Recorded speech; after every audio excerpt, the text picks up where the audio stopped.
Varias verdades al mismo tiempo. Chéquense. Un estudio del MIT con más de 5,000 agentes de servicio al cliente se observó que la inteligencia artificial elevó la productividad en un 14% en promedio.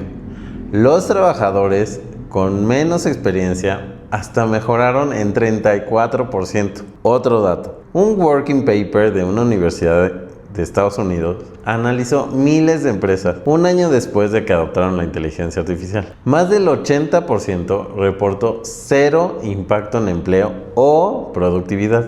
Un estudio de Pricewaterhouse reveló que las industrias expuestas a la inteligencia artificial casi cuadruplicaron su crecimiento de productividad entre el 18 y el 24. Los trabajadores con habilidades de IA tienen un diferencial salarial de casi 60% sobre los que no lo tienen. Otro dato. Un economista del Apollo Global Management escribió en 2026 sin rodeos: la IA está en todas partes, excepto en los macrodatos de la macroeconomía.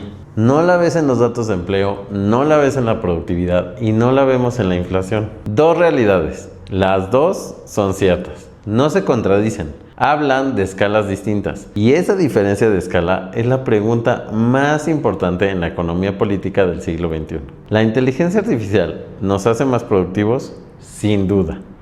En algunos trabajos, en algunos sectores y bajo algunas condiciones muy específicas. ¿Pero eso significa que nos hace más ricos? Eso, compas, es exactamente lo que vamos a explorar hoy. Esto es El Último Humano. Yo soy Juan Manuel Torres, este es un podcast de Metrixters y en este episodio vamos a hablar de la productividad, la distribución y por qué México podría estar consumiendo la revolución de la IA sin quedarse con casi nada de ese valor. Antes de los datos macroeconómicos, necesito hablarles de algo que viví en mi propio cuerpo, porque creo que ilustra perfectamente lo que está pasando con la inteligencia artificial y la productividad a nivel global.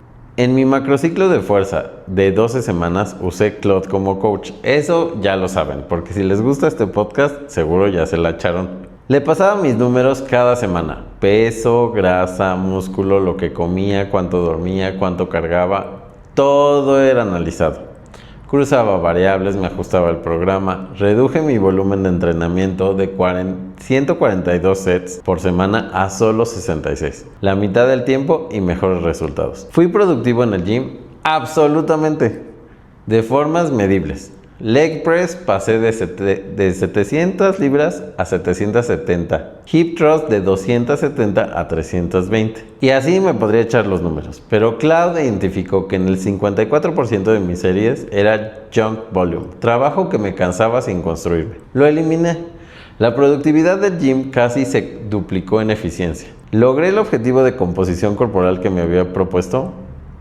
No del todo. El objetivo era ganar músculo y perder grasa, con un ratio de 3:1. El resultado real fue 1:1.7 por cada kilo de músculo. Gané 1.7 de grasa.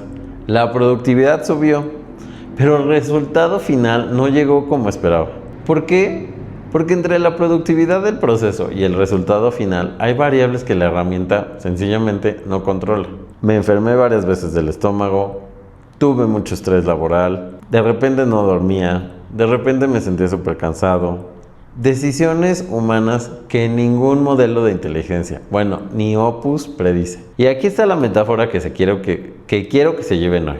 La IA puede disparar tu productividad en la tarea, pero entre la productividad de la tarea y la riqueza personal, empresarial y nacional hay un abismo lleno de variables que ninguna herramienta controla.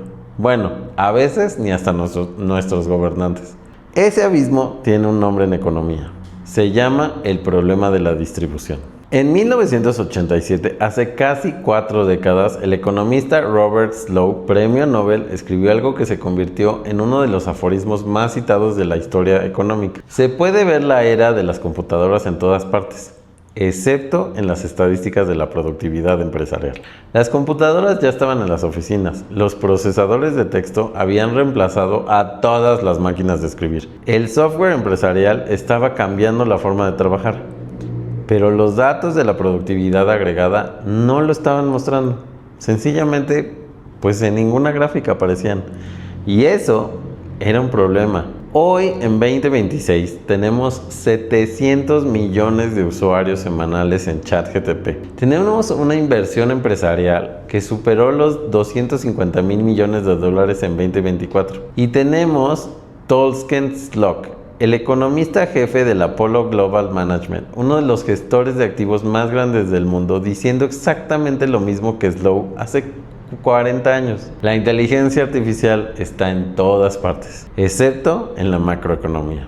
Déjà vu, tal vez, y la evidencia lo respalda. Un estudio empírico que analizó datos de 38 países de la OCDE entre el 2000 y el 2024 confirmó que la inversión en la inteligencia artificial, los conteos de patentes y la densidad de robots no tiene un impacto estadísticamente significativo en el crecimiento del PIB en el corto plazo. Los efectos positivos empiezan a aparecer con rezagos de entre 2 a hasta 5 años. Hay una curva en J. Primero cae o se estanca mientras las organizaciones se reorganizan. Luego sube. Los optimistas tienen un argumento. Esto ya pasó antes. Por ejemplo, la electricidad tardó décadas en transformar la productividad febril. Internet, sí, el Internet que todos conocemos, tardó 15 años en impactar el PIB de manera clara. Un grupo de investigación del Man Group estima que las tecnologías de propósito general han tomado históricamente entre 20 y 40 años en manifestar su impacto completo. Llevamos apenas 3 años usando ChatGPT. Hay mérito en eso, hay un argumento honesto y bien sustentado. Pero hay algo que esta vez puede ser diferente. Y la neta, lo digo sin romanticismo y sin catastrofismo. Un economista del MIT llamado Daron Acemoglu advierte que si los efectos de la inteligencia artificial se limitan a ahorros de costos en una fracción relativamente pequeña de las tareas, los efectos macros pueden ser modestos, incluso si a nivel de tarea las mejoras parecen impresionantes. Y el Banco Central Europeo encontró algo que confirma esa sospecha. Aunque cerca del 75% de las grandes empresas europeas ya usan la inteligencia artificial de alguna manera, nadie es experto ahorita, pero ya la usa. En la mayoría de los casos, menos del 25% de sus empleados la usan de manera regular y continua. Hay mucha conversación allá afuera sobre la inteligencia artificial, pero hay baja intensidad real de uso en las mayorías de las organizaciones. Y sin un uso intenso y profundo, el impacto macro no llega. McKinsey Global Institute lo dice con todas sus letras. La IA ya es común, pero la mayoría de las organizaciones no lo están usando suficiente en flujos de trabajos, procesos, adaptación de sus empleados para ver beneficios materiales. La adopción existe, la integración, chavos, todavía no llega. Y si hay dos mecanismos económicos que explican por qué el rezago puede ser más largo de que los optimistas esperan, es estos que les voy a decir. El primero es el efecto Bauman. Cuando un sector experimenta un crecimiento drástico en la productividad gracias a la tecnología, pero otros sectores intensivos de mano de obra no la han incorporado con la misma rapidez, los salarios tienden a igualarse entre sectores por la competencia por el factor trabajo. Eso provoca un aumento de precios en los sectores rezagados, que incrementa su precio relativo en el gasto total de la economía y diluye la forma agregada del impacto de las ganancias de la productividad. Ganancias de productividad logradas en sectores de vanguardia. Simulaciones de la OCDE estiman que este efecto Bauman podría restar hasta una sexta parte del crecimiento potencial de la productividad asociada a la IA. El segundo mecanismo es el que nadie esperaba. La inversión masiva de IA está siendo inflacionaria en el corto plazo. La construcción de infraestructura de datos genera una presión de alza en precios de semiconductores, energía, contratos, centros de datos y mano de obra especializada. Antes que la IA produzca deflación vía eficiencia, produce inflación vía inversión. Los grandes proveedores de infraestructura en la nube están haciendo inversiones cada vez más complejas en bienes de capital con una inmunidad casi total a los incrementos del tipo de interés de la Reserva Federal. Es,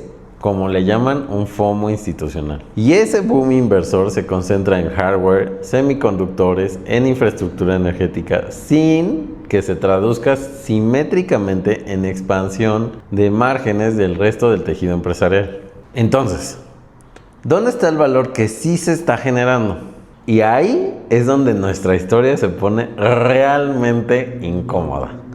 Para entender lo que está pasando con la inteligencia artificial y la riqueza, hay que entender el contexto en el que llega, porque no estamos partiendo de cero. En Estados Unidos, entre el 70 y el 2013, la productividad laboral creció un 74%. La compensación horaria del trabajador típico creció apenas un 9% en el mismo periodo. 74 versus 9. Este gran desacoplamiento lleva décadas sucediendo, mucho antes de que existiera OpenAI, bueno, incluso Twitter. En promedio, 24 países de la OCDE han registrado ese desacoplamiento significativo entre salarios medianos reales y la productividad durante las últimas 2 décadas. La productividad sube y el salario sigue prácticamente igual. Y la inteligencia artificial llega en ese contexto, no en uno nuevo, en ese. La Organización Internacional del Trabajo documentó que la participación laboral en el ingreso mundial cayó 0.6 puntos porcentuales entre el 19 y el 22 y luego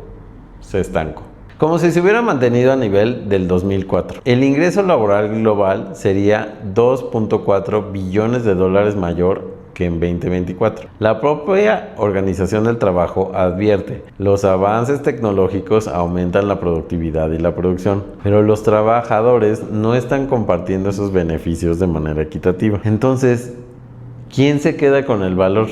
La evidencia apunta a 3 grandes ganadores. Las empresas con capital para invertir en IA antes que sus competidores, los trabajadores con habilidades en inteligencia artificial y en sectores específicos, y claramente los dueños del capital. Entonces, no echen en saco roto esas clases de inteligencia artificial. Un análisis académico publicado por Vox usando datos de regiones europeas, mostró que hubo una duplicación en la intensidad de las patentes de la IA y se asocia con una reducción de 0.5 a 1.6 puntos porcentuales en la participación laboral del ingreso. Los ingresos de los trabajadores de nivel medio y alto crecen más lentos que los rendimientos del capital y los números de concentración son brutales. Según datos del economista Gabriel Zucman, en 2024, solo 19 hogares en Estados Unidos acumularon $1 billón en nuevo patrimonio, cifra superior al PIB total de Suiza. La concentración de la riqueza en el superior ha pasado de 1% en el 82 a 12% en el 24. Ahora bien, y esto es súper importante porque no quiero hacer un manifiesto sin entender bien la evidencia. También hay datos en la dirección contraria, Un estudio del MIT con agentes de servicio al cliente mostró que a quienes más beneficiaba la inteligencia artificial eran los trabajadores menos experimentados. Como se los dije al principio, un 34% de mejora en novatos versus casi ningún efecto entre los más expertos. La IA codifica conocimiento táctico de los mejores y lo pone a disposición de los menos calificados. Eso puede nivelar hacia arriba. La OCDE analizó 19 países y no encontró evidencia que la IA haya aumentado la desigualdad salarial entre las ocupaciones hasta el 18. De hecho, encontró indicios de que lo que reduce son las deficiencias en las ocupaciones. El Fondo Monetario Internacional reconoce lo mismo, donde la diferencia entre el trabajador calificado y no calificado en realidad radica en la predicción. La IA lo puede nivelar. Donde radica el juicio puede amplificar la desigualdad. La lectura honesta, sin catastrofismos ni ingenuidad es esta. La evidencia actual no prueba una catástrofe automática por la IA en términos de la desigualdad, pero sí hace muy plausible que el valor se concentre donde ya está el capital, los datos y el poder de mercado. Hay un mecanismo específico que me parece súper importante nombrar: la brecha del conocimiento táctico. El Banco de la Reserva Federal de Dallas establece una distinción que cambia cómo entendemos el impacto de la IA en el mercado laboral. Hay conocimiento codificado. ¿Qué quiere decir esto? Información estructurada que puede ser sistematizada y transferida. Y hay conocimiento tácito, comprensión intuitiva, juicio contextual, experiencia de campo. La IA es excelente en lo primero. Lo segundo, como ya lo hemos visto en otros podcasts, sigue siendo lo humano. La consecuencia, la inteligencia artificial actúa como sustituto directo de los trabajadores jóvenes, recién graduados de nivel inicial, cuyas tareas habituales son las del conocimiento codificado. En los sectores más expuestos por la IA, en Estados Unidos por ejemplo, el empleo de diseño de sistemas informáticos se contrajo en 5% desde finales del 2022. Afectando desproporcionadamente a menores de 25 años y actúa como factor complementario para los trabajadores con experiencia y conocimiento tácito, lo que amplía la brecha entre los extremos de la distribución laboral. El problema de fondo es el siguiente: el trabajo de nivel inicial no solo era de producción, era el semillero de un talento que después se iba a convertir en senior. Si la IA automatiza la entrada a la profesión, en 10 años las empresas no vamos a tener seniors. La IA puede hacer el trabajo de hoy, pero no puede desarrollar el talento del mañana. Y hay una dimensión de género que no quiero dejar afuera, porque también existe y la evidencia es clara. Los análisis de Pricewaterhouse muestran que en todos los países que analizaron, las mujeres presentan una mayor concentración relativa de puestos con alta exposición de la inteligencia artificial.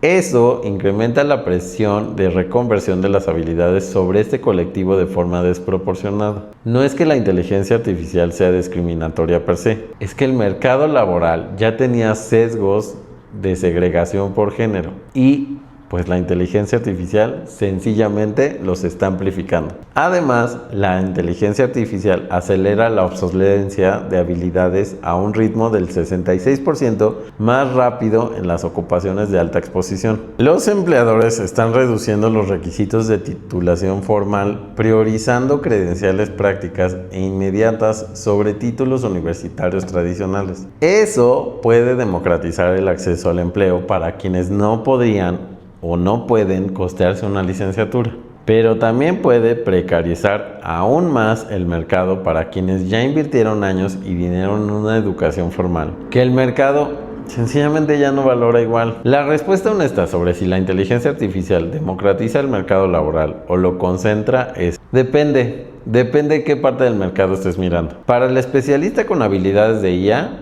es una democratización hacia arriba. Para el recién graduado de nivel inicial sin esas habilidades, es una exclusión para abajo. Y para el trabajador con mayor experiencia tácita profunda, es complementario, que puede elevar su valor. 3 personas en el mismo mercado y 3 realidades que la inteligencia artificial está haciendo completa y absolutamente distintas. Y aquí hay algo que me parece fundamental y que poca gente, bueno, eso creo yo, está viendo. Un estudio del Boston Consulting Group del 2026 encuestó a 1,400 trabajadores de tiempo completo en Estados Unidos. Encontró una curva muy interesante. La productividad aumenta cuando se usa una o 2 herramientas de inteligencia artificial. Llega a su pico en 3 y cae cuando se usan 4 más. Se llama AI Brain Fry. Fatiga cognitiva aguda causada por supervisar constantemente los outputs de los sistemas de IA. Los números son llamativos. El 14% de los trabajadores que usan inteligencia artificial reportaron síntomas de brain fry. Los que lo experimentaron mostraron 14% más esfuerzo mental, 12% mayor fatiga y 19% mayor sobrecarga de información. Y entre los que lo reportaron, el 34% mostraba intención activa de renunciar versus el 25% de los que no lo reportaron. Un estudio de 8 meses en una firma tecnológica de 200 personas encontró que la inteligencia artificial no liberaba el tiempo, como ya lo vimos. Realmente lo que hace es que expande el trabajo. Cuando la IA redujo los costos de ejecutar una tarea, los trabajadores asumieron otras responsabilidades que antes pertenecían a otros roles o no existían. La carga acumulada fue sustancial. La productividad aumenta, pero el bienestar medido de las personas, no. Esto conecta directamente con mi experiencia en el gym. Claude me hacía más eficiente en el entrenamiento, pero el proceso de leer datos, ajustar el programa, analizar semana a semana, este trabajo mental también tenía un costo que no aparecía en las métricas. El resultado de composición corporal mejoró, pero no llegué al objetivo que precisamente yo estaba buscando, porque el proceso completo, incluyendo los episodios de estrés, los errores de la alimentación, mis enfermedades, tenían costos que la herramienta pues nunca podría eliminar. La productividad en una tarea sube, pero el bienestar del sistema completo no necesariamente sube de manera similar. Y hay algo más que encontré investigando para este episodio. Un metaanálisis de 106 experimentos publicada en Nature Human Behavior encontró que los equipos humano-IA en promedio rinden peor que el mejor agente trabajando solo. La excepción son las tareas de creación de contenido abierto, pero en tareas de decisión y juicio, la combinación empeora los resultados por la sobredependencia que los humanos le ponemos al output de la inteligencia artificial. A todos nos ha pasado, sobre todo en cuestiones de creatividad. Los trabajadores que usamos la inteligencia artificial generativa para escribir, producimos textos que luego no suenan tan novedosos, pero que nos persigue ese sabor de que como la inteligencia artificial lo hizo, están mejor. Humanos y modelos convergen en las respuestas que son estadísticamente más probables, y eso produce una homogeneización creativa.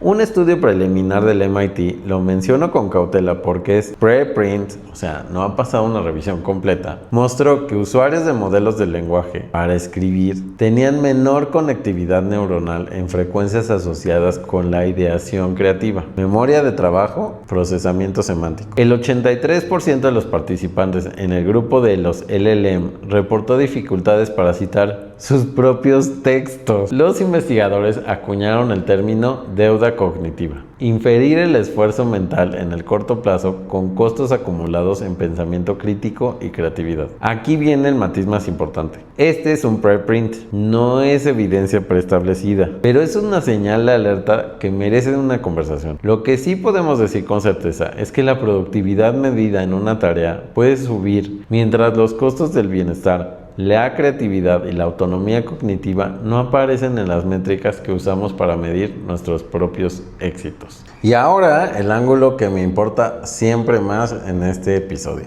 porque la conversación sobre la IA y la productividad que venimos teniendo aplica para el primer mundo. ¿Y qué pasa en nuestro bello México? El dato de arranque es brutal. América Latina y el Caribe representan el 6.6% del PIB global y el 8.8% de la población mundial. Reciben el 1% de la inversión global en inteligencia artificial. Un punto. Y la paradoja es que el uso de la inteligencia artificial en América Latina es proporcionalmente alto. La región genera el 14% de las visitas globales a soluciones de IA y ocupa el tercer lugar mundial en descargas de aplicaciones de IA generativa. La región usa la IA, pero no la produce, no la financia y apenas empieza a regularla. El Fondo Económico Mundial y McKinsey publicaron en 2026 un informe llamado Latin America in the Intelligent Area. El dato central, solo el 23% de las organizaciones de la región reporta generar algún valor, alguno, económico con la IA. Solo el 6% capturaba un valor significativo definido como un impacto superior al 5% de su resultado operativo. En las pymes, 60% no reportan ningún impacto. 6% capturando un valor real.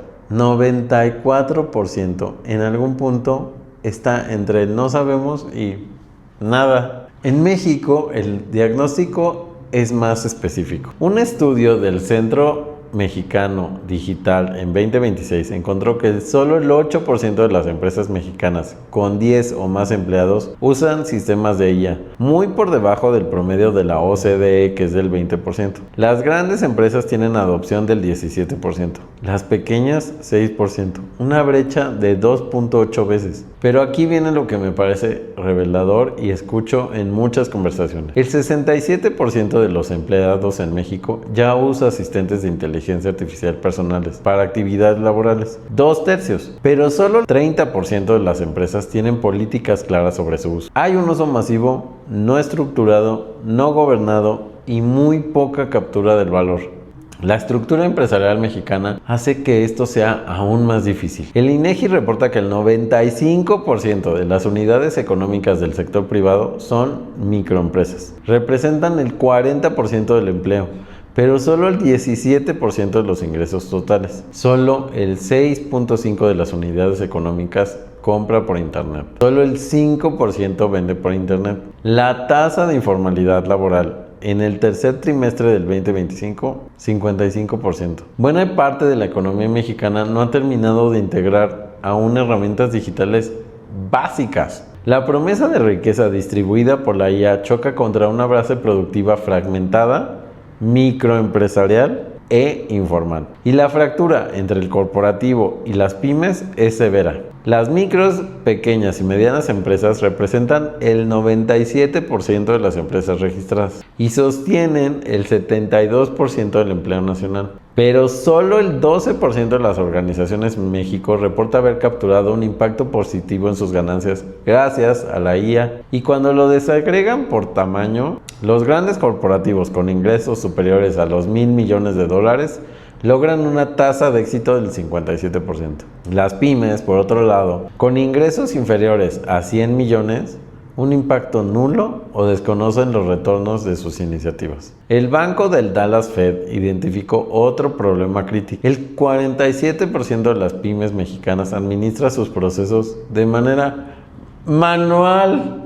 Solo el 12% ha incorporado herramientas de analítica avanzada y menos del 18% de las empresas de manufactura o servicios reporta algún tipo de colaboración con universidades o instituciones científicas. ¿Y el talento?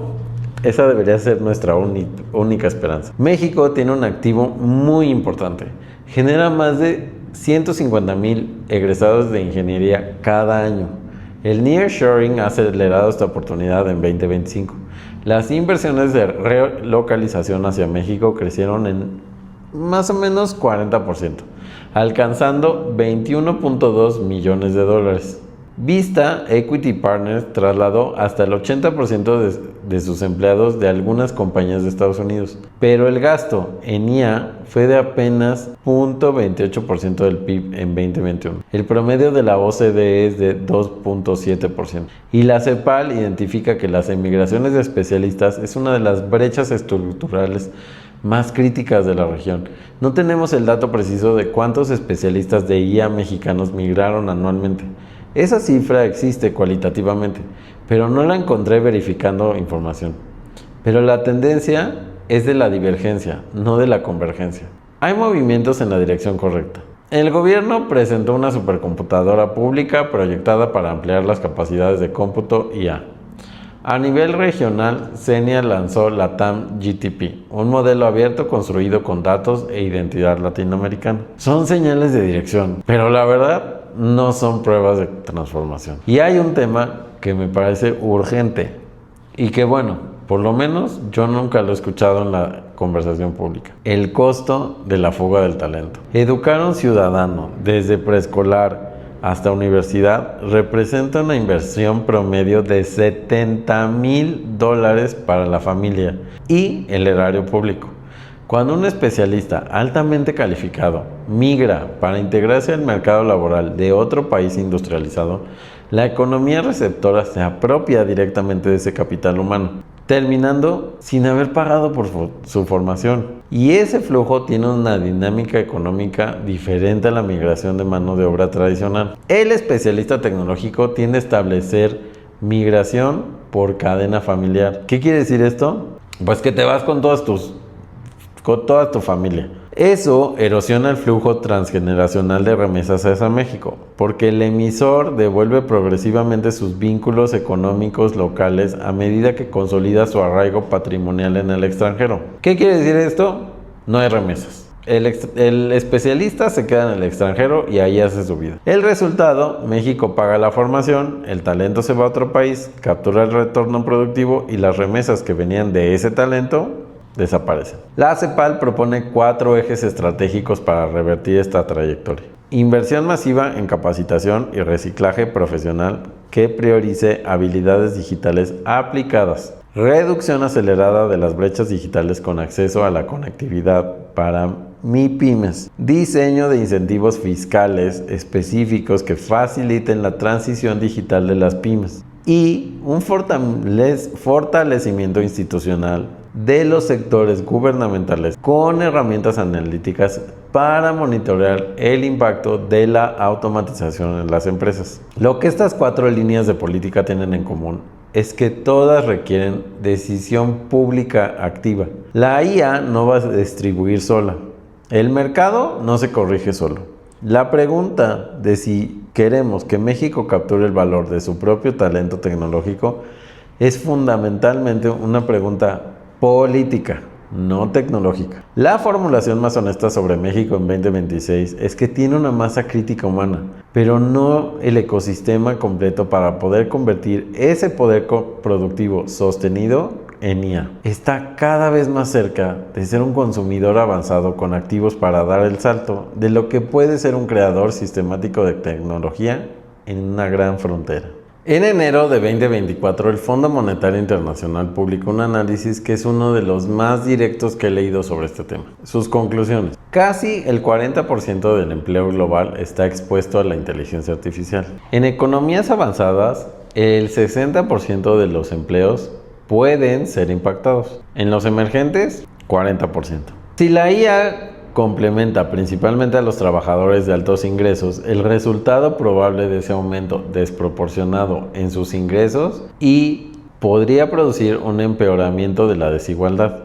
Las ganancias de productividad de las firmas que adopten la IA aumentarán los retornos de capital que beneficien principalmente a quienes ya tienen ese capital. Y la conclusión más directa y agresiva: en la mayoría de los escenarios, la inteligencia artificial probablemente empeorará la desigualdad general. Una tendencia preocupante que los responsables de política deben abordar proactivamente para evitar que la tecnología inflame más las tensiones sociales. Eso no lo dijo un activista anti-IA, lo dijo el Fondo Monetario Internacional y varios especialistas de Stanford Digital Economy Lab. Y uno de los economistas más respetados de Stanford dijo en 2025: soy optimista sobre el potencial de generar mucha más riqueza y productividad, pero no hay garantía de que esta riqueza se diluya equitativamente. Estamos invirtiendo masivamente en capacidades y muy poco en asegurarnos de que lleve a una prosperidad ampliamente compartida.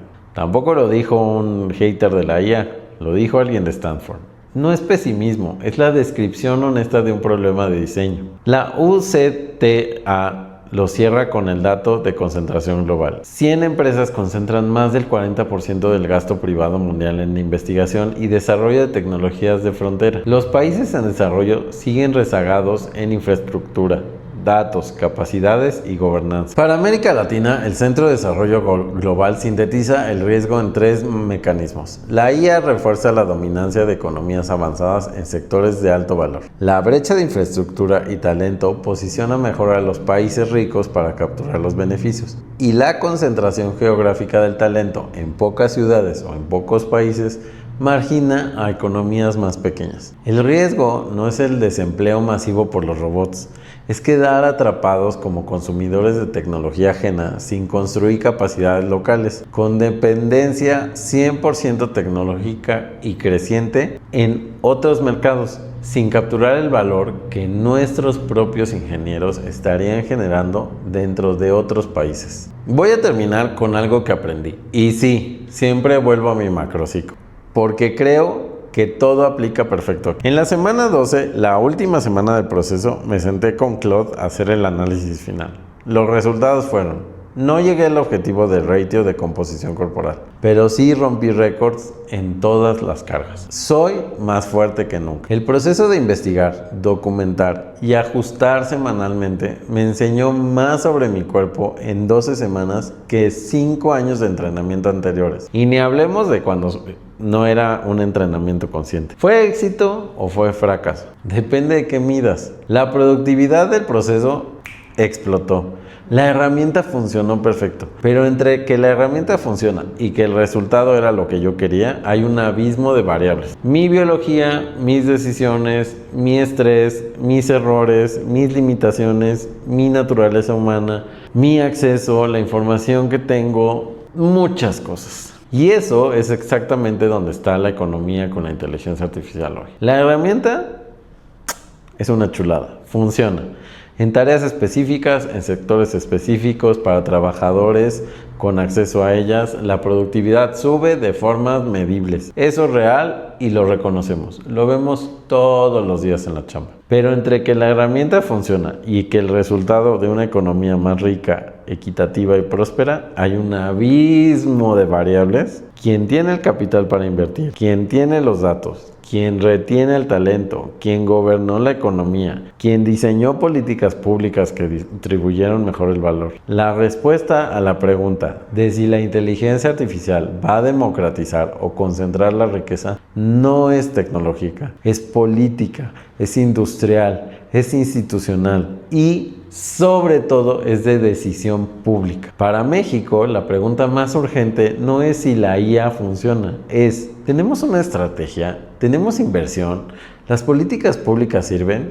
¿Hay voluntad política para capturar el valor que nuestros propios ingenieros y trabajadores están generando? ¿O vamos a seguir siendo simples consumidores pasivos de tecnología que se diseña desde otros lados, que se patenta y que se capitaliza en otro lado? Esa pregunta todavía no tiene respuesta y justamente por eso es importante hacerla. La CEPAL lo pone con precisión. La adopción sistemática de la IA en América Latina amenaza con agudizar las 3 trampas del desarrollo regional: baja capacidad de crecimiento sustentable, elevada desigualdad con baja movilidad social y un debilitamiento institucional. No es un destino inevitable, es una tendencia que requiere decisiones conscientes para revertirla. Y esas decisiones no son solo del gobierno, son de las empresas donde deciden invertir en capacitación, no solo en herramientas. Son de las universidades que deciden si van a formar ingenieros a que se queden o a que se vayan. Y son de los trabajadores que deciden si van a entender cómo la IA los amenaza o cómo los lleva hacia otro nivel. Y son de gente como nosotros que usamos estas herramientas todos los días para hacernos preguntas que honestamente nos muevan. A ver, díganme la neta. ¿Estamos capturando el valor o estamos produciendo más para que alguien más lo capture? Déjenme cerrar con las proyecciones. El Penn Walton Budget Model estima que la IA incrementará el PIB en 1.5% acumulado para el 2035, con un pico de contribución anual de 0.2 puntos porcentuales en 2030. La Oficina de Presupuesto del Congreso de Estados Unidos es más conservadora: 0.1 puntos porcentuales anuales, 1% acumulado del PIB para 2036. Esos no son los números que prometen los keynotes de Silicon Valley. Son los que calculan los modelos econométricos con las mejores herramientas disponibles. Para la TAM, el CEPAL estima un potencial de $565 mil millones en 2030. Accenture estima hasta $1 billón al PIB regional para 2038. Son potenciales, no son garantías, y dependen de inversiones en infraestructura, talento, gobernanza que hoy no están sucediendo para nada en la escala necesaria. La pregunta que quiero que se lleven hoy es: ¿hay garantía de que la productividad se convierta en riqueza para ti? ¿La evidencia disponible y que es muy dura? No. Han habido 4 décadas de desacoplamiento entre la productividad y los salarios antes de que llegara la IA. Los países y trabajadores que no construyan activos propios para esa transición, datos, capacidades, infraestructura y política industrial, van a quedarse consumiendo el valor que otros producen. Un economista cuyo nombre no sé pronunciar, lo resume mejor que yo.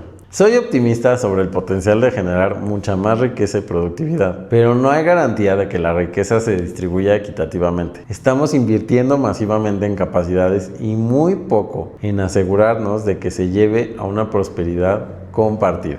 No sé si la IA funciona, sino lo que sí va a funcionar para todos, o si solo puede ser para los que ya tenían. Esto es El Último Humano, un podcast de Metrixer. Recuerden, soy Juan Manuel Torres. La semana que viene, el episodio 7, el último episodio, vamos a hablar de algo que me pegó duro investigando para este episodio. Le pregunté a Clad cómo dejar de sentirme vacío. Me dio una respuesta perfectamente estructurada y completamente hueca. Ahí está la diferencia entre la información y la sabiduría, entre procesar y comprender. Nos vemos.